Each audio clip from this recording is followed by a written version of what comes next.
اعوذ باللہ من الشیطان الرجیم بسم اللہ الرحمن الرحیم الحمد للہ رب العالمین والصلاة والسلام علی سید الانبیاء والمرسلین وعلی آلہ واصحابہ واہل بیتہ وذریاتہ اجمعین والعاقبۃ للمتقین۔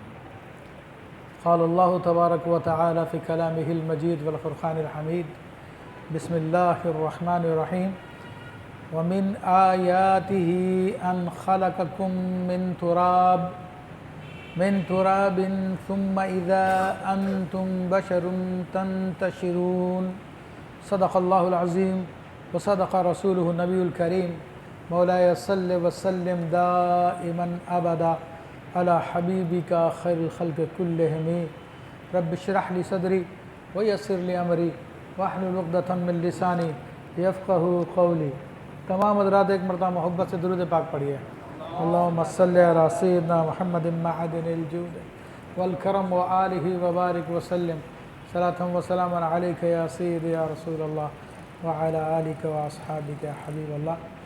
معزز حاضرین کرام اور سوشل میڈیا کے ذریعے جو دنیا بھر میں اس پروگرام کو دیکھتے ہیں ان کے معلومات کے لیے عرض ہے کہ الحمدللہ میں نے آپ کے سامنے سورۃ الروم کی آیت نمبر 20 کی تلاوت کا شرف حاصل کیا اور یہاں سے تیسرے رکوع کی ابتدا ہوتی ہے۔ تو اس سے پہلے اس سورۃ مبارکہ کے 2 رکوع کی تفسیر گزشتہ 2 ہفتوں میں آپ کے سامنے بیان کر چکا ہوں۔ اس کا خلاصہ یہ ہے کہ اللہ تبارک و تعالیٰ نے اس سورۃ مبارکہ کی ابتدا ایک خصوصی واقعے سے بیان فرمائی اور اس میں فرمایا کہ روم کو فارس پہ غلبہ حاصل ہو جائے گا چند سالوں میں، اور الحمدللہ یہ قرآن کا معجزہ ہے۔ جیسا اللہ تبارک و تعالیٰ نے مستقبل کے بارے میں بتایا تھا ویسا ہی ہوا اور روم کو غلبہ حاصل ہو گیا، جس سے مسلمانوں کو بڑی خوشی ہوئی۔ پھر اس کے بعد اللہ تبارک و تعالیٰ نے اپنے دین کی طرف لوگوں کو بلایا اور ان لوگوں کو کائنات میں غور و فکر کرنے کی دعوت دی۔ پہلے خود اپنی جان میں غور و فکر کرنے کی دعوت دی، زمین و آسمان کی تخلیق کے بارے میں اور اس کے درمیان میں جو کچھ ہے، اور بتایا کہ پچھلی امتوں کو دیکھو جنہوں نے انکار کیا ان کو پھر صفحہ ہستی سے مٹا دیا گیا، حالانکہ وہ لوگ تم سے زیادہ طاقتور تھے، تم سے زیادہ ان لوگوں نے ترقی کی تھی، مگر اللہ کے رسولوں کا انکار کیا تو ان کا اب نام و نشان نہیں ہے۔ تو آج ہمارے سامنے ہڑپا کے اثرات، کہیں موہنجو دڑو کے آثار اور دیگر چیزیں نظر آتی ہیں۔ عاد و ثمود عرب کے علاقوں کے اندر تھے، یہ بڑے بڑے طاقتور لوگ تھے، بڑے تہذیب یافتہ لوگ تھے، مگر ان سب کو ختم کر دیا گیا۔ فرمایا کہ انجام کار میں اچھا انجام مومنین کا ہے۔ پھر اس کے بعد اللہ تبارک و تعالیٰ نے دوسرے رکوع میں پھر خاص بات کی طرف اشارہ کیا، کیونکہ لوگ جو ہے عام طور پہ 2 قسم کے جو گزشتہ زمانے میں تو آج بھی ہمارے یہاں پہ پائے جاتے ہیں، یا تو یہ کہ سرے سے خدا کو مانتے ہی نہیں ہیں اور کہتے ہیں یہ ساری کی ساری کائنات خود بخود بن گئی، حادثاتی طور پہ بن گئی، اور بڑے بڑے مشہور لوگ، بڑے بڑے سائنسدان اس زمانے کے، انہوں نے یہ بات کہی۔ ویسے وہ دنیا بھر کی بہت باتیں کرتے ہیں، بڑی عقل کی باتیں کرتے ہیں، لیکن یہاں پہ آ کے ان کی عقل جو زیرو ہو جاتی ہے اور کہتے ہیں کہ جناب یہ خود بخود کائنات بن گئی۔ اور بعض وہ لوگ ہیں جو قیامت کا انکار کرتے ہیں کہ ہاں ٹھیک ہے خدا نے کائنات بنائی ہے لیکن قیامت نہیں آ سکتی، اللہ تعالیٰ معاذ اللہ دوبارہ زندہ نہیں کر سکتا۔ تو ان تمام قسم کے گمراہ لوگوں کو اللہ تبارک و تعالیٰ نے دلائل دیے ہیں اور بتایا کہ اللہ تبارک و تعالیٰ مخلوق کو اس نے پیدا کیا، پھر وہ دوبارہ اس مخلوق کو اپنی طرف بلا لے گا، پھر دوبارہ ان کو زندہ کر دے گا اور پھر تمہیں اسی کی طرف لوٹنا پڑے گا۔ اور قیامت کے دن جو ہے یہ جو آج انکار کر رہے ہیں یہ لوگ پھر مایوس ہوں گے، بہت افسوس میں ہوں گے، بہت غم کر رہے ہوں گے کہ ہم نے کیوں نہیں قیامت کو مانا، کیوں نہیں قیامت پہ ایمان لے کر آ گئے۔ اور بتایا کہ پھر ان کے جتنے بھی شریک ہیں جو ان کے مددگار ہیں وہ کوئی بھی ان کے کام نہیں آئیں گے۔ فرمایا کہ جب قیامت کا دن ہوگا تو پھر سب کو الگ الگ کر دیا جائے گا، مومنین کو الگ کر دیا جائے گا، کافرین کو الگ کر دیا جائے گا۔ پھر فرمایا کہ جنہوں نے نیک اعمال کیے تو وہ پھر رب کی جنتوں میں ہوں گے، اور جنہوں نے کفر کیا، انکار کیا، جھٹلایا اللہ کے پیغام کو، تو یہ لوگ عذاب میں ہوں گے۔ پھر اس کے بعد اللہ تبارک و تعالیٰ نے بتایا کہ صبح و شام ہر وقت اللہ تعالیٰ کی تسبیح جاری و ساری ہے، اور اللہ تبارک و تعالیٰ ہی ہے جو مردے کو زندے سے نکالتا ہے اور زندے سے مردوں کو نکالتا ہے۔ اس کی تفسیر میں تفصیل کے ساتھ گزشتہ درس میں بیان کر چکا ہوں، اور فرمایا پھر اب جو آج تیسرا رکوع شروع ہوا ہے اسی میں بھی یہی غور و فکر کی دعوت دی جا رہی ہے۔ دیکھیں، اسلام زبردستی کسی پہ نہیں کرتا، بلکہ غور و فکر کے ذریعے، سمجھ کے ذریعے لوگوں کو اپنی طرف بلاتا ہے۔ تو پھر سمجھنے والوں کے لیے اللہ تبارک و تعالیٰ نے بیان فرمایا کہ وَمِنْ آیاتِهِ، یعنی اللہ ہے اور اس کائنات کو اس نے پیدا کیا، پھر ان کو دوبارہ بھی زندہ کرے گا، پھر اسی کی طرف تمہیں لوٹ کر جانا ہے۔ تو کہا کہ اس کی نشانیوں میں سے، یعنی اس بات پہ کیا چیز دلیل ہے؟ ان خلقکم من تراب، کہ اس نے تم کو مٹی سے پیدا فرمایا۔ مٹی سے پیدا فرمایا تو پہلے انسان حضرت آدم علیہ السلام تھے، اور ان کو اللہ تبارک و تعالیٰ نے مٹی سے پیدا فرمایا۔ اس کے بعد جو انسان پیدا ہوئے ہیں تو وہ براہ راست مٹی سے پیدا نہیں ہوتے، بلکہ اپنی ماں سے پیدا ہوتے ہیں، باپ کے ذریعے اپنی ماں سے جنم لیتے ہیں، تو وہ بھی حقیقتاً مٹی ہی سے جنم لیتے ہیں، کیونکہ انسان جو بچہ پیدا ہوتا ہے وہ اس کی اصل نطفہ ہے، اور نطفہ کس سے بنتا ہے؟ وہ بنتا ہے غذا کھانے سے، خواہ غذا وہ نباتات ہو، خواہ وہ حیوانات ہو، گوشت ہو، تو یہ سب کے سب اسی زمین سے پیدا ہونے والی چیزوں سے پروان چڑھتے ہیں، تو ان کی اصل بھی مٹی ہے، تو وہ نطفہ بھی اصل میں مٹی سے آیا، وہ مٹی ہی ہے۔ ہاں، مٹی کی شکلیں بدل جاتی ہیں۔ اب دیکھیں نا کہ مٹی ایک تو وہ جو باہر گلیوں میں پڑی ہوئی ہے، اور ایک مٹی وہ ہوتی ہے جو کہ نگینہ بن جاتا ہے، وہی مٹی لوگ انگوٹھیوں میں پہنتے ہیں، اور بعض اوقات اتنا قیمتی وہ ہیرا بن جاتا ہے جو سروں پہ لگایا جاتا ہے۔ حتیٰ کہ یہ آپ کے جو درخت ہے، جو لکڑی ہے، یہ بھی تو مٹی ہی ہے، بس مٹی کے کچھ اجزاء کو خاص طور پہ خاص طریقے سے اللہ نے جمع فرما دیا، تو مٹی کی وہ صورت بدل گئی ہے، مگر مٹی ہی۔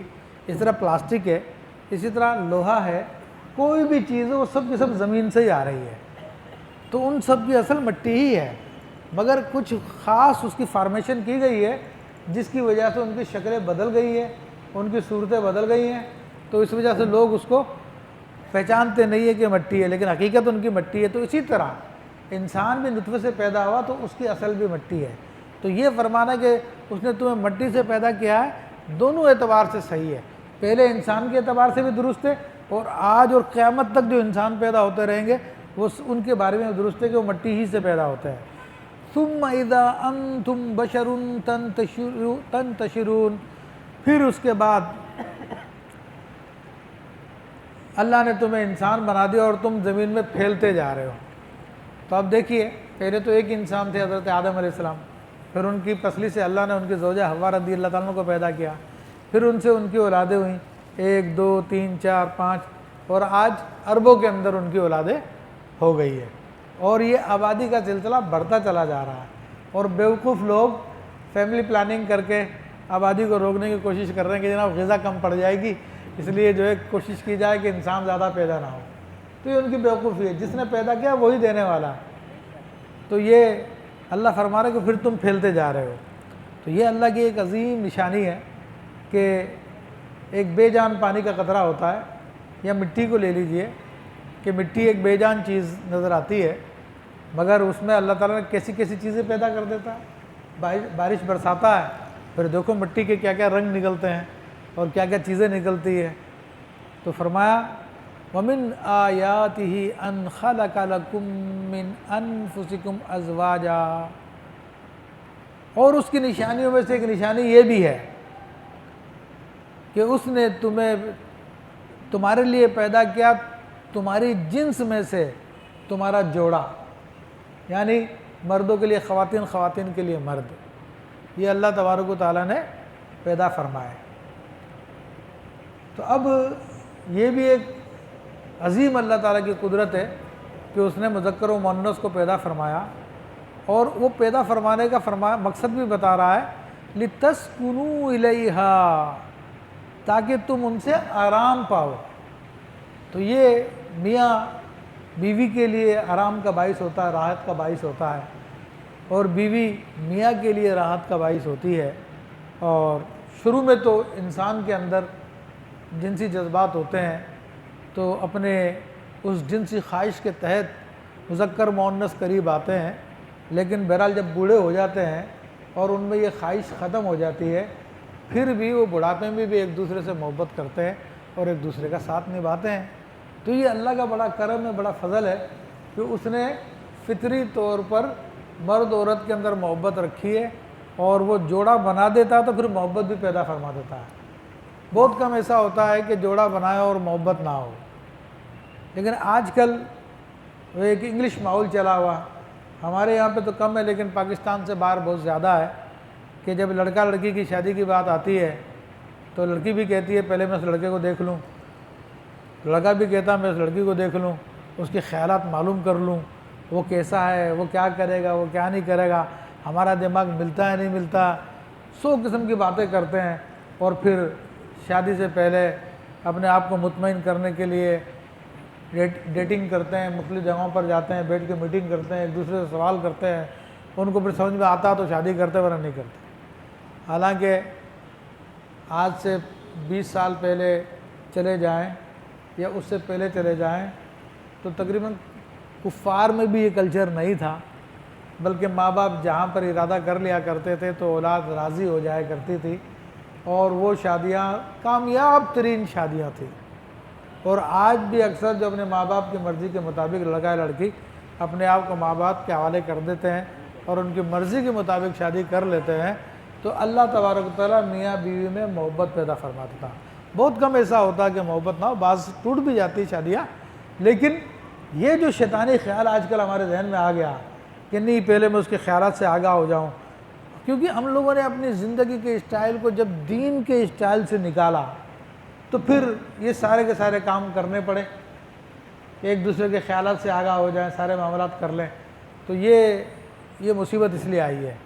لیکن آج بھی اگر دین کی زندگی پہ چلیں ہم تو پھر ہمیں اس مصیبت کا سامنا نہیں کرنا پڑے گا، اور یہ اللہ تعالیٰ کی قدرت ہے کہ جب آپ شریعت پہ عمل کرتے ہوئے آپس میں شادی کرتے ہیں تو پھر اللہ تبارک و تعالیٰ اپنی جانب سے میاں بیوی میں محبت پیدا کر دیتا ہے، بیوی میاں کے لیے سکون کا باعث بن جاتی ہے، میاں بیوی کے لیے سکون کا باعث بن جاتا ہے، اور فرمائے کہ وَجَعَلَ بَيْنَكُمْ مَوَدَّةً وَرَحْمَةً، اور تمہارے آپس میں محبت اور رحمت رکھی، یہ میاں بیوی کے درمیان میں۔ تو یہ دیکھیے اللہ تعالیٰ کی قدرت کی نشانیاں ہیں کہ کس طرح وہ انسانوں کے نظام کو چلا رہا ہے، کس طرح معاملہ کر رہا ہے۔ اچھا، جانوروں میں عام طور پہ ایسا نہیں ہوتا، جانوروں میں آپ سب جانتے ہیں کہ ان کے معاملات الگ ہوتے ہیں، ان میں میاں بیوی کا وہ جس طرح سے انسانوں کا تعلق ہوتا ہے تو ایسا نہیں ہوتا، ان کے لیے ہر جانور ایک جیسا ہی ہوتا ہے۔ بہت کم جانوروں میں ایسا ہوتا ہے کہ جو جوڑا ہوتا ان میں۔ ان فی ذلک لآیات لقوم یتفکرون، یہ نشانیاں ہیں ان لوگوں کے لیے جو فکر کرتے ہیں۔ تو اب قرآن مجید فرقان حمید میں مختلف قسم کے اللہ تبارک و تعالیٰ نے دلائل بیان فرمائے ہیں، اور ان میں سے کچھ دلائل تو ایسے ہیں کہ جن میں غور و فکر کرنا پڑتا ہے۔ جب غور و فکر کرتے ہیں تو پھر اس کی ہم تہ تک پہنچتے ہیں کہ واقعی یہ بڑا حیرت انگیز کام ہے، کیونکہ ویسے تو ہم انسانوں کو دیکھتے رہتے ہیں لیکن ہمیں کبھی بھی اس بات کا خیال نہیں آتا کہ انسان کس طرح سے پیدا کیا گیا ہے، کیونکہ ایک مٹی سے بنا ہوا جسم ہے یہ، اور مٹی آپ کے سامنے آپ کو پتہ کہ مردہ ہوتی ہے، اس میں کوئی حرکت کرنے کی صلاحیت نہیں ہوتی ہے، نہ چلنے پھرنے کی صلاحیت ہوتی، نہ مٹی میں کوئی احساس ہوتا، نہ مٹی میں کوئی عقل ہوتی ہے، مگر جب اللہ تعالیٰ اس کو انسان کی صورت میں ڈھال دیتا ہے تو اس میں احساس بھی پیدا کر دیتا ہے، اس میں عقل بھی پیدا کر دیتا ہے، اور یہ مٹی کی وہ عجیب و غریب صورت ہوتی ہے کہ جو غور کرنے سے سمجھ میں آتی ہے۔ تو فرمایا کہ یہ غور کرنے والوں کے لیے نشانیاں اس میں، تو چونکہ غور کرنے سے سمجھ میں آتی ہے، اور کچھ وہ نشانیاں ہوتی ہیں جن میں غور نہ بھی کرو تو بڑی آسانی سے سمجھ میں آ جاتی ہے۔ تو فرمایا کہ وَمِنْ آیَاتِهِ خَلْقُ السَّمَاوَاتِ وَالْأَرْضِ وَاخْتِلَافُ أَلْسِنَتِكُمْ وَأَلْوَانِكُمْ، اور اس کی نشانیوں میں سے یہ نشانی بھی ہے، یعنی وہ واحد ہے، وہ لا شریک ہے، اس نے اکیلے نے پوری کائنات کو پیدا کیا، وہ دوبارہ قیامت بھی برپا کرے گا، دوبارہ بھی زندہ کر سکتا ہے۔ وہ کیوں کر سکتا ہے؟ دیکھو کتنے حیرت انگیز کام اس نے آلریڈی کیے ہوئے ہیں۔ تو وہ کون سے حیرت انگیز کام ہے؟ فرمایا کہ اور اس کی نشانیوں میں سے یہ ہے خلق السماوات والارض، آسمانوں کو اور زمین کو پیدا کرنا۔ تو آسمان اور زمین کی پیدائش آپ اندازہ کر لیں کہ زمین کتنی بڑی ہے۔ تو یہ انسانوں کا کام تو نہیں ہو سکتا کہ اتنی بڑی زمین بنا دے۔ اتنی بڑی زمین کیسے بنا سکتے ہیں انسان؟ سارے انسان، اربوں انسانوں کو اگر ایک طرف جمع کر دیا جائے تو سارے کے سارے زمین کے ایک حصے میں جمع ہو جائیں گے، پھر بھی زمین بہت بڑی ہے، خالی رہے گی۔ زمین تو زمین بہت بڑی ہے، اس کے اندر بڑے راز، بڑے اسرار ہیں، اس میں سمندر بھی ہیں، اس کے اندر پہاڑ بھی ہے، پتہ نہیں کیا کیا کچھ ہے۔ آپ اہرام مصر کو لے لیجئے، اہرام مصر تو کوئی بہت زیادہ بڑی عمارت نہیں ہے، لیکن اچھی خاصی اونچی عمارت ہے، اور اس کے اندر ٹنوں وزنی پتھر لگے ہوئے ہیں، اور آج کی جدید سائنس بھی ابھی تک کوئی رزلٹ نہیں بتا سکی کہ یہ بھاری بھاری پتھر اتنے اوپر پہنچائے کیسے ہیں۔ اس زمانے میں تو کرین بھی نہیں تھی جو ان پتھروں کو وہاں پر پہنچاتی، تو آج تک فیصلہ نہیں کر سکے وہ لوگ۔ تو مختلف لوگوں نے مختلف تھیوریاں دی اس کے اوپر، لیکن کسی پہ بھی دل نہیں جما۔ ہاں مسلمان کہتے ہیں، مسلمان بعض علماء نے بیان فرمایا کہ یہ جنات کے ذریعے کام لیا گیا، کہ جنات میں سے بعض ایسے ہوتے ہیں اللہ نے انہیں بہت طاقتور بنایا، اور ایسے طاقتور بھی ہوتے ہیں کہ پیچھے آپ کی اتنی بڑی بلڈنگ ہے کہ اس کو بھی اٹھا سکتے ہیں، وہ ان کے لیے مسئلہ نہیں، ایسے طاقتور بھی اللہ تعالیٰ کے مخلوق۔ تو وہ علماء نے فرمایا کہ جنات کے ذریعے فرعونوں نے کام لیا اور یہ سارے کے سارے اہرام مصر بنائے۔ تو اہرام مصر کو بنانا یہ انسانوں کے لیے ممکن نہیں ہے، آج کی سائنس انکار کر رہی ہے۔ تو اتنی بڑی زمین پہ غور کر لو کہ انسانوں نے یا کسی اور مخلوق نے کیسے بنا سکتی ہے، تو یقیناً اس کا بنانے والا بھی اس سے بڑا اور اس سے زیادہ طاقتور ہے جس نے زمین کو بنایا۔ فرمایا کہ آسمانوں کو بنایا۔ اب آسمان ایک حقیقت ہے، سائنس کے پاس اس کی کوئی حقیقت نہیں ہے۔ سائنس تو کہتی ہے خلا ہے، جو ہمیں نظر آ رہی ہے گیس سے نظر آتی ہے، لیکن اسلامی نظریے کے مطابق یہ باقاعدہ اجسام ہے، آسمان جسم ہے، اور ایک آسمان سے دوسرے آسمان کو کراس کرنے کے لیے اجازت لینی پڑتی ہے، ورنہ بندہ اس میں داخل نہیں ہو سکتا۔ پھر دوسرے سے تیسرے میں، تیسرے سے چوتھے میں، جیسا کہ معراج کے واقعے میں نبی علیہ السلام کا پورا واقعہ آتا ہے کہ ہر آسمان کے دروازے پر بجایا گیا اور اندر سے پوچھا گیا، جب آپ علیہ السلام کا نام بتایا گیا تو پھر وہ دروازہ کھلا۔ تو یہ سب کے سب حیرت انگیز چیزیں۔ پھر اتنا بڑا آسمان بغیر پلر کے کھڑا ہے۔ یہ ہماری ایک چھوٹی سی مسجد ہے، اس میں ہم نے پتہ نہیں کتنے پلر لگائے ہوئے ہیں جو نظر نہیں آ رہے، تو ان کو اوپر والے بیم دیے ہوئے ہیں، تو اس سے ہم نے چھت بنائی ہے۔ لیکن اللہ کا آسمان دیکھیں کتنا بڑا ہے، اسی طرح کوئی پلر نہیں ہے اور اس نے کھڑا کر کے رکھا ہوا ہے۔ فرمایا کہ دیکھ لو وہ تو ایسے ایسے کام کر سکتا ہے، تم تو چھوٹی سی بات میں حیرت کا اظہار کر رہے ہو کہ دوبارہ کیسے زندہ کرے گا۔ ارے جو اتنے بڑے بڑے کام کر سکتا ہے اس کے لیے دوبارہ زندہ کرنا کیا مشکل ہے؟ تو فرمایا کہ غور کرو، واختلاف السنتکم والوانکم، اور تمہاری زبانوں کا اختلاف اور تمہاری رنگوں کا اختلاف۔ ابھی دیکھیے کہ اللہ تبارک و تعالیٰ نے مختلف قومیں بنائے اور ہر قوم کی ایک الگ زبان ہے اور کوائٹ ڈفرینٹ ہے ایک دوسرے سے، بالکل مختلف ہوتی ہیں۔ اب انگریزی کو لے لیں، اردو کو لے لیں، کتنا فرق ہے اس میں۔ اسی طرح جرمن کو لے لیں، ڈچ کو لے لیں، عربی کو لے لیں، ہر زبان ایک دوسرے سے مختلف ہے۔ ہاں علاقائی زبان جو ہوتی ہے وہ تھوڑی قریب قریب ہوتی ہیں، لیکن ہماری جو ایشیائی زبانیں ہیں ان کے اندر، چائنا بھی ایشیا میں ہے، ان کا ایک لفظ ہم کو سمجھ میں نہیں آتا، جیپنیز بھی ایشیا میں، ان کا ایک لفظ ہمیں سمجھ میں نہیں آتا، انڈونیشین ہے ان کی اپنی زبان آ رہے ہیں، وہ بالکل سمجھ میں نہیں آتی ہمیں۔ تو یہ سینکڑوں قسم کی بولیاں ہیں۔ تو یہ اللہ تعالیٰ کی قدرت ہے کہ جس نے ایک زبان سے کیسے کیسے الفاظ نکلوائے ہیں کہ لوگ سمجھ رہے ہیں اور ایک دوسرے کی بات مان رہے ہیں۔ ہم لوگ اردو یا پنجابی یا سندھی یا جو بھی زبانیں ہمارے یہاں پہ، ہم ان زبانوں کو سمجھتے ہیں اور کام آگے کرتے ہیں، اور وہ لوگ اپنی زبانوں کو سمجھتے ہیں۔ زبان ایک ہی ہے، ایک ہی گوشت کا لوتھڑا ہے نا یہ ہر ایک کے منہ میں، مگر اس گوشت کے لوتھڑے کے کمال یہاں پر کچھ اور ہے۔ انگریزی والوں کے پاس کچھ اور ہے، جرمن والوں کے پاس کچھ اور ہے، فرانس والوں کے پاس کچھ اور ہے، ڈچ والوں کے پاس کچھ اور ہے۔ دیکھو اس ایک زبان سے کیسے کیسے کام لے سکتے ہیں۔ ہم کوئی اوزار بناتے ہیں تو اس کا 2-4 کام ہوتے ہیں زیادہ سے زیادہ، ٹھیک ہے نا، اس سے زیادہ کام نہیں ہو سکتا اس کا۔ لیکن اللہ نے جو اوزار بنایا ہے اس کے کام دیکھو آپ ہے کیسے کام اس نے بنایا ہے۔ پھر کہا کہ تمہارا رنگوں کا فرق، اب ایک انسان کا رنگ دوسرے انسان سے نہیں ملتا، قریب تو ہوتا ہے لیکن 100% میچنگ کسی کی کسی سے نہیں ہوتی ہے۔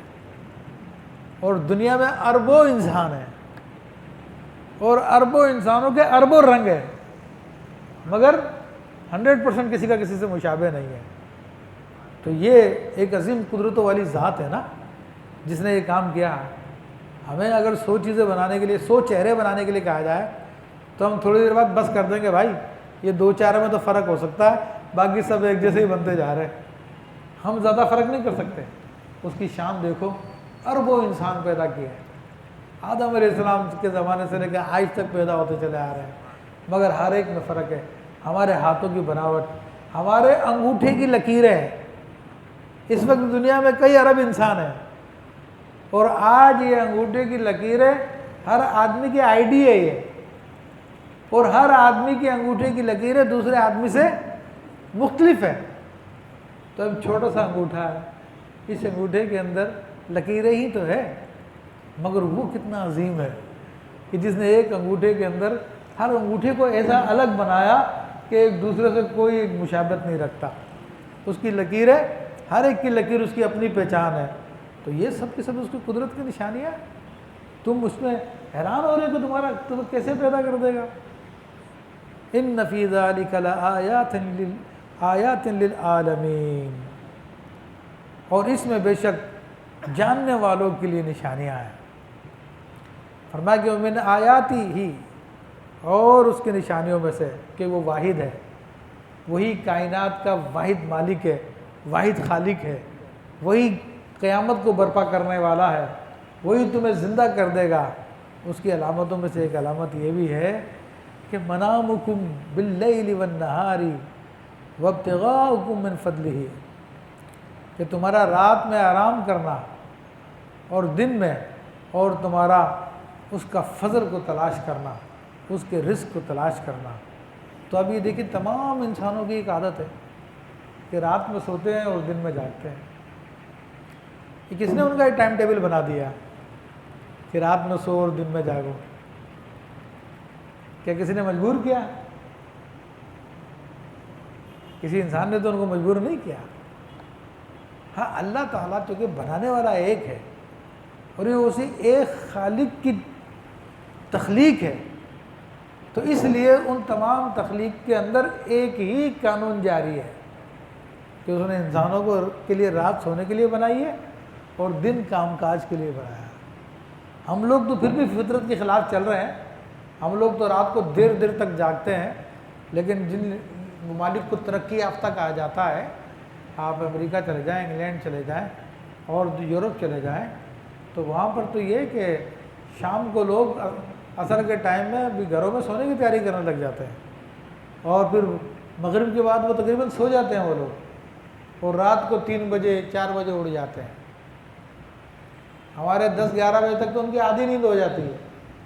تو وہ لوگ فطرت پہ چل رہے ہیں، اس لیے ترقی یافتہ ہو گئے، اور ہم لوگ اپنے فطرت سے ہٹتے جا رہے ہیں، اس لیے جو ہے پیچھے الٹے چلتے چلے جا رہے ہیں۔ اب کراچی کا معاملہ تو سب سے زیادہ بگڑا ہوا، صدر چلے جاؤ تو 12 بجے کے بعد دکانیں کھلنا شروع ہوتی ہے، اور سمجھتے ہیں ماڈرن ہو گئے۔ ماڈرن نہیں ہو گئے، تم پستی میں چلے گئے ہو، تم غلطی میں چلے گئے ہو۔ تو فرمایا کہ ان فی ذلک لآیات لقوم یسمعون، اور بے شک اس میں نشانیاں ہیں ان لوگوں کے لیے جو سنتے ہیں۔ یعنی یہ ایسی نشانیاں ہیں جن میں غور کرنے کی ضرورت نہیں ہے، آدمی کو سن کے بھی فوراً ذہن میں آیا تھا واقعی یہ سب لوگ ایک ٹائم میں سوتے ہیں، پھر ایک ٹائم میں جاگتے ہیں۔ پھر انسانوں کو دیکھو اور جانوروں کو دیکھو، جانور اپنے کھانے پینے کے لیے کوئی دکان نہیں کھولتا، کوئی بزنس نہیں کرتا، ٹھیک ہے نا، اس کا رزق اس کو ویسے ہی مل جاتا ہے، اور انسان کو یہ سارے کام کرنے پڑتے ہیں۔ وہ روزگار کماتا، دکان پہ بیٹھتا، جاب کرتا، دیگر کام کرتا، تو یہ سب اس اللہ کی نشانیاں ہیں۔ وَمِنْ آیَاتِهِ يُرِيكُمُ الْبَرْقَ خَوْفًا وَطَمَعًا، اور اس کی نشانیوں میں سے ہے کہ وہ تم کو بجلی دکھاتا ہے خوف کے حالت میں اور امید کی حالت میں، یعنی وہ تمہیں خوف دلاتی ہے اور کبھی امید دلاتی ہے۔ آسمان پہ جب بارش ہونے ہوتی ہے یا بادل آتے ہیں تو بجلیاں کڑکتی ہیں، تو کبھی بجلی بہت قریب ہوتی ہے، بہت زیادہ کڑکتی ہے تو آدمی کو خوف ہوتا کہ مجھ پہ نہ گر جائے، مجھ کو نہ جلا دے، میرے مال کو نہ جلا دے۔ اور کبھی دور سے جب بجلی چمک رہی ہوتی ہے انسان خوش ہوتا ہے کہ بارش ہونے والی ہے، کہیں قریبی علاقے میں بارش ہو رہی ہے۔ تو یہ اللہ کا نظام ہے کہ اس نے اس بجلی کو بھی ہمارے خوف کا باعث بھی بنا دیا اور ہماری امیدوں کا باعث بھی بنا دیا۔ وَيُنَزِّلُ مِنَ السَّمَاءِ مَاءً، اور اس نے آسمان سے وہ پانی بہاتا ہے، فَيُحْيِي بِهِ الْأَرْضَ بَعْدَ مَوْتِهَا، تو اس کے ذریعے وہ زمین کو زندہ کر دیتا ہے مردہ ہونے کے بعد۔ اب دیکھیے جب بارش نہ ہوتی تو ہر طرف سناٹا سا ہوتا ہے، ہر چیز سوکھی ہوئی معلوم ہوتی ہے، لیکن جب بارش ہو جاتی ہے تو ہر چیز تر و تازہ ہو جاتی ہے۔ اور اس کا مشاہدہ خاص طور پہ ریگستان کے علاقوں میں کریں، خاص طور پہ تھر کے علاقوں میں کریں۔ آپ ویسے آپ چلے جائیں تو زمین بالکل چٹیل میدان ہوگا، دور دور تک ہوائیں اڑ رہی ہوگی، مٹی ہوگی، آپ کو وحشت ہو رہی ہوگی۔ لیکن بارش کے 15-20 دن بعد چلے جائیں تو آپ کو ہر طرف ایسی ہریالی نظر آئے گی، گویا کہ آپ کشمیر میں پہنچ گئے، دور سے آپ کو سارا سبزہ ہی سبزہ نظر آ رہا ہوگا، اور طرح طرح کی بوٹیاں نکلتی ہیں، طرح طرح کے ساگ نکلتے ہیں۔ جناب اللہ کے وہ نباتات اللہ تعالیٰ پیدا فرماتا ہے جو انسانوں کے لیے مفید ہوتے ہیں، جانوروں کے لیے مفید ہوتے ہیں۔ تو وہی زمین جو بھی مردہ تھی، جس میں کوئی طاقت نہیں تھی، وہ بیکار سی تھی، لیکن جب بارش پڑی تو اس مردہ زمین سے کیسے زندگی نکل آئی۔ بھئی پودا زندہ ہی ہوتا ہے نا، مردے سے اللہ نے زندہ کو نکالا، پھر وہ بڑھتا رہتا، ترقی کرتا۔ تو یہ اب دیکھ لیں کہ جو مردہ زمین سے زندہ پیدا کر سکتا ہے تو جو مردہ ہو چکے ان کو کیا دوبارہ پیدا نہیں کر سکتا؟ کوئی مسئلہ نہیں ہے اس کے لیے۔ فرمایا کہ ان فی ذلک لآیات لقوم یعقلون، اور بے شک اس میں نشانی ان لوگوں کے لیے جو عقل رکھتے ہیں۔ فرمایا کہ ومن آیاتہ ان تقوم السماء والارض بامرہ، اور اس کی نشانیوں میں سے ہے کہ آسمان اور زمین اس کے حکم سے قائم ہوتے ہیں۔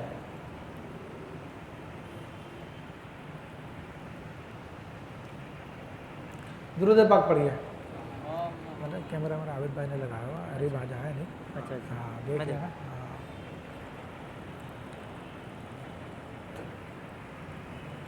صلی اللہ علیہ وسلم۔ تو فرمایا کہ اس کے حکم سے آسمان بھی قائم اور زمین بھی قائم ہے۔ اب آسمان کا قائم ہونا اور زمین کا قائم ہونا، ابھی دیکھیے یہ اشارہ کر دیا ہے دو موٹی موٹی چیزوں کی طرف، ورنہ اللہ تبارک و تعالیٰ نے کیا کیا پیدا فرمایا ہے تو ہماری عقل بھی حیران ہے، سوچ بھی نہیں سکتی۔ یہ زمین جو ہمیں نظر آتی ہے اس کی مثال دے دی، اور جو آسمان نظر آتا ہے اس کی مثال دے دی۔ ورنہ میرے بھائیوں اس کائنات میں کچھ ایسے ستارے ہیں جو اپنی جگہ پہ قائم رہتے ہیں اور ان کی روشنی ہم تک پہنچتی ہے، جب قطب تارہ ہو گیا اور بعض دیگر ستارے، اور کچھ ایسے ہیں جو گردش کرتے ہیں، اور یہ کتنی تعداد میں ہے اس کا کوئی اندازہ نہیں کر سکتا۔ عزیزان محترم، ہمارا ایک سولر سسٹم ہے،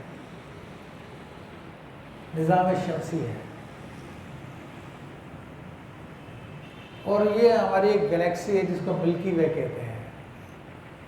اس گلیکسی میں ایک سولر سسٹم ہے، اور یہ کتنا بڑا ہے، سورج کا ہم سے کتنا فاصلہ، کروڑوں مائل دور ہے سورج ہم سے، اور پھر دیگر جو سیارے ہیں وہ ہم سے کتنی دور ہے، کروڑوں مائل دور ہے۔ یہ سب ایک مل کر کروڑوں میلوں کو جمع کریں تو ہمارا ایک نظام شمسی بنتا ہے، اور ہماری گلیکسی میں یہ نظام شمسی جیسے نظام اتنی کثرت سے ہے، اتنی کثرت سے ہے جس کا آپ اندازہ نہیں کر سکتے۔ اگر میں کہوں ہزاروں، لاکھوں، کروڑوں تو صحیح نہیں ہے۔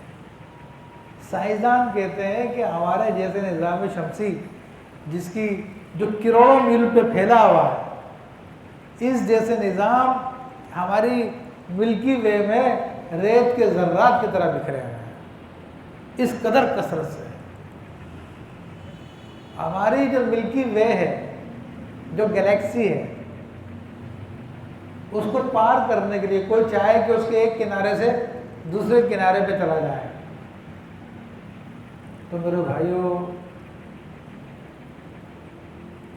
اس کے لیے 1,00,000 نوری سال چاہیے کم از کم، 1,00,000 نوری سال۔ نوری سال یعنی لائٹ کی جو سال ہے، یعنی 1,86,000 میل پر سیکنڈ اگر کوئی چیز اس رفتار سے، بجلی کی رفتار سے سفر کرے،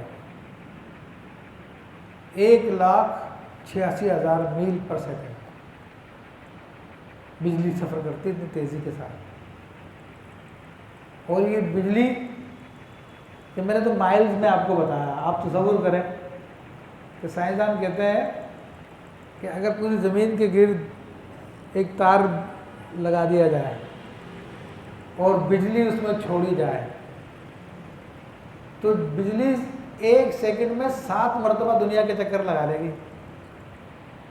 کیا 1 سیکنڈ میں 7 مرتبہ دنیا کے چکر لگا لے گی؟ اس قدر تیز رفتار سے کوئی سفر کرے اور پھر ہماری جو ملکی وے ہے اس کو کراس کرنا چاہے تو اس کے لیے پورا 1,00,000، 1 سال نہیں، 1,00,000 نوری سال چاہیے۔ تو یہ تو ایک ملکی وے ہے، اس سے اوپر اور بھی پھر کہکشائیں ہیں، ان کہکشاؤں کو ملا کر بہت ساری کہکشائیں ملتی ہیں تو ایک کلسٹر بنتا ہے، پھر بہت سارے کلسٹر بنتے ہیں تو سپر کلسٹر بنتا ہے۔ تو اس کائنات کی حد ہمیں سمجھ میں نہیں آ سکتی۔ تو یہ تو اللہ نے سمجھانے کے لیے جتنا ہمیں نظر آتا ہے، آگے زمین کو دیکھ لو، آسمان کو دیکھ لو کیسے بنا ہے، اور یہ سب چیزیں اسی فضا میں گردش کر رہی ہیں لیکن کوئی کسی سے ٹکراتی نہیں ہے، کسی کا آپس میں پڈا نہیں ہوتا، جھگڑا نہیں ہوتا، اور سب کچھ چل رہا نظام۔ اور یہ اللہ تعالیٰ کا شکر، اس نے ہمیں ایمان دیا، مگر افسوس ان لوگوں پر ہے جو اتنی سائنسی تحقیقات کرنے کے باوجود بھی خدا پہ ایمان نہیں رکھتے اور کہتے ہیں کہ ہمیں خدا کا وجود سمجھ میں نہیں آتا، معاذ اللہ ثم معاذ اللہ۔ تو اللہ تعالیٰ فرماتا ہے کہ دیکھ لو آسمان اور زمین اسی کے حکم سے قائم ہے، یعنی ساری کائنات اس کے حکم سے قائم ہے۔ ثم اذا دعاکم دعوہ، بس جب وہ تمہیں زمین سے ایک ندا فرمائے گا، تمہیں آواز دے گا، من الارض، زمین سے، اذا انتم تخرجون، جبھی تم نکل پڑو گے، تو زمین سے نکل پڑو گے، قبروں میں تو قبروں سے نکل پڑو گے، اٹھ جاؤ گے، جو مٹی ہو چکے ہو تم اسی وقت زندہ ہو کے نکل پڑو گے۔ وَلَهُ مَن فِي السَّمَاوَاتِ وَالْأَرْضِ، اور بتایا کہ جو کچھ آسمانوں میں زمین میں ہے اسی کی ملکیت ہے، اسی کی غلام ہے، وہ اس کا مالک ہے۔ كُلٌّ لَهُ قَانِتُونَ، اور سب اس کے زیر و حکم ہے، اس کے حکم کے تحت چلتے ہیں۔ ساری کائنات، ساری مخلوق اس کے حکم کے تحت چلتے ہیں، انسان بھی۔ لیکن ذہن میں ایک سوال آ سکتا ہے، بھئی انسان کہاں اس کے حکم کے تحت چلتا ہے؟ انسان اگر اس کے حکم کے تحت چلتے سارے مسلمان ہو جاتے پھر؟ تو دیکھیں اس میں دو طرح کی باتیں انسانوں میں۔ ایک چیز کا تو اللہ نے خود نے اختیار دے دیا دین کے معاملے میں اور بعض دیگر معاملات میں، کہ اپنی مرضی سے چاہے وہ کر لے۔ لیکن ایک وہ چیز ہے جو اللہ تعالیٰ نے انسان کے لیے بھی قانون بنا دیا ہے کہ اسی طرح وہ کرے گا جو اس کا بنایا ہوا قانون ہے، اپنی مرضی سے کچھ نہیں کر سکتا۔ اب اللہ تعالیٰ نے انسان کے آگے آنکھیں لگائی ہے تو آگے ہی دیکھ سکتا ہے وہ، یہ نہیں کہ اپنی آنکھیں نکال کے پیچھے لگا لے پھر پیچھے سے دیکھنا شروع کر دے گا، ہے نہیں اس کے حکم کے تحت ہے۔ سانس لینے کا کام ناک سے ہی ہوتا ہے، سننے کا کام کان سے ہی ہوتا ہے، کھانے کا کام منہ سے ہی ہوتا ہے۔ ابھی انسان نہیں ہے کہ اس کی مرضی نہیں چلے گی کہ جناب کانوں میں کھانا ڈالنا شروع کر دے کہ یہاں سے کھاؤں گا، ہے، اور ناک سے سنوں گا میں، یہ انسان کے اختیار میں نہیں ہے۔ تو وہ بھی اس کے حکم کے تحت ہے، اس کے حکم سے نہیں نکل سکتا۔ اب بعض باتوں میں اس کو اختیار دیا ہوا ہے، جب میں نے آپ کو بتایا تو وہ کہتا ہے کہ سب اس کی ملکیت ہے، سب اس کے آگے سر جھکائے ہوئے ہیں۔ وَهُوَ الَّذِي يَبْدَأُ الْخَلْقَ، وہی ہے جو مخلوق کو پہلے بناتا ہے، ثُمَّ يُعِيدُهُ، پھر اسے دوبارہ بنائے گا۔ جو بنایا تھا مر جائیں گے، مٹی ہو جائیں گے، پھر دوبارہ بنا دے گا مٹی سے، کیونکہ اس کی قدرت ہے۔ تو انسان کے ایک ایک ذرے کو جو مٹی میں مل چکا اس کو الگ کر لے گا، اس کے لیے کوئی مسئلہ نہیں ہے۔ آپ کہیں گے یار یہ تو بہت مشکل کام ہے، کیسے ممکن ہے؟ ہماری عقل کے لیے تو یہ بھی ناممکن ہے کہ شہد کی مکھی کا چھتا دیکھو، اس میں ہر سوراخ کمپیوٹر کے ذریعے ناپا گیا، ایک ذرہ برابر فرق نہیں۔ ہماری عقل تو یہ بھی نہیں ماننے کے لیے تیار ہے کہ یہ کیسے ممکن ہے کہ جانور جس کو اتنی سمجھ نہیں ہے، جس نے کبھی نہ تو کوئی میتھمیٹکس سیکھی ہے، نہ جیومیٹری کو جانتا ہے، نہ کبھی اس نے کسی بلڈر کے پاس آ کے کوئی بلڈنگ کا کام سیکھا ہے، اور وہ اتنا زبردست قسم کے سوراخ بناتا ہے کہ جن میں ذرہ برابر بھی فرق نہیں ہے، تو کیا جو ہماری عقل میں نہیں آ رہا ہے کہ اس کو مانیں گے نہیں؟ ارے تمہیں ماننا پڑے گا، تمہارے سامنے ہو رہے ہیں سارے کے سارے کام، دیکھیں نا بات۔ تو فرماتا کہ وہی ہے جو پہلی دفعہ پیدا کرتا ہے پھر اس کو دوبارہ بھی پیدا کر دے گا۔ وَهُوَ أَهْوَنُ عَلَيْهِ، اور دوبارہ پیدا کرنا تو آسان ہے، کسی چیز کو فرسٹ ٹائم کریٹ کرنا مشکل ہوتا ہے۔ دیکھو جب یہ پنکھا جب پہلی دفعہ بنا تھا تو اس کے اوپر کتنی تحقیق ہوئی ہوگی، کتنی محنت کی ہوگی، کتنے سال لگے ہوں گے، بڑی کوشش کی ہوگی، اور جب ایک مرتبہ بن گیا ہوگا تو اب دھڑا دھڑ فیکٹریاں لگی ہوئی ہیں، مشینیں لگی ہوئی ہیں، لاکھوں پنکھے بن رہے ہیں۔ تو پہلی دفعہ زیادہ مشکل ہے یا بعد میں مشکل ہوتا ہے؟ تو اللہ یہی کہہ رہا ہے کہ جس نے تو پہلی دفعہ پیدا کر دیا ہے تو دوبارہ پیدا کرنا اس کے لیے کیا مشکل ہے؟ وہ تو پہلے سے زیادہ آسان ہے۔ خیر وَهُوَ أَهْوَنُ عَلَيْهِ، یہ تو اس کے لیے زیادہ آسان ہے۔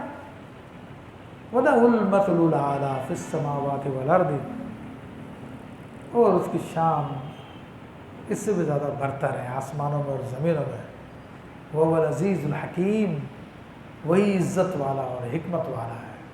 تو بے شک عزت والا یعنی زبردست ہے، اور زبردست وہ ہوتا ہے جس کے قبضے میں سب کچھ ہے، اور حکیم وہ ہوتا ہے جس کے پاس ہر طرح کا علم ہوتا ہے۔